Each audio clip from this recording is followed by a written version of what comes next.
ગૃહ વિભાગની તમામ જિલ્લાના પોલીસ વડા અને કમિશનરને સૂચના મિલકત સંબંધિત ગુનામાં દોષિત ગુનેગારો સામે સકંજો કસવામાં આવશે। રાજ્યના 50 આરોપીઓની યાદી જે તે જિલ્લાને આપવામાં આવી છે। દોષિત આરોપીને અન્ય ગુનામાં સંડોવણી હશે તો કડક કાર્યવાહી થશે। આવા ગુનેગારો સામે બીજા ગુનામાં બીએનએસની કલમ 13 ઉમેરવામાં આવશે। પહેલી વખત ભારતીય ન્યાય સંહિતાની આ કલમનો ઉપયોગ કરાશે।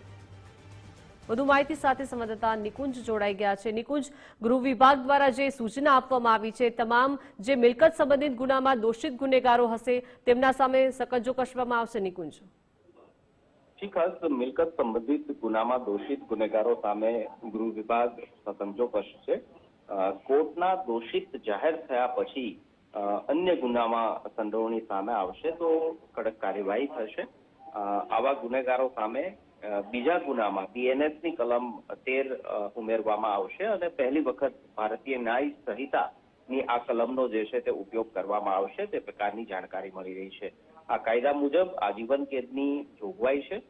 ગૃહ વિભાગે તમામ જિલ્લા પોલીસ વડા અને કમિશનરોને આ સૂચના આપી છે અને રાજ્યમાં આવા 50 આરોપીઓની યાદી પણ તૈયાર કરવામાં આવી છે। જે તે જિલ્લાને આ યાદી આપવામાં આવી છે કે જેની સામે કોર્ટમાં તેઓ દોષિત જાહેર થયા હશે અને સાથે તેમને અન્ય ગુનાહિત પ્રવૃત્તિ પણ હજી શરૂ રાખી છે, જેને માટે તેમના સામે આ કડક કલમો ઉમેરાઈ સામે કડક કાર્યવાહી કરવા માટેનો નિર્દેશ અપાયો છે। જી આભાર નિકુંજ, વિગત સાથે જોડાયા।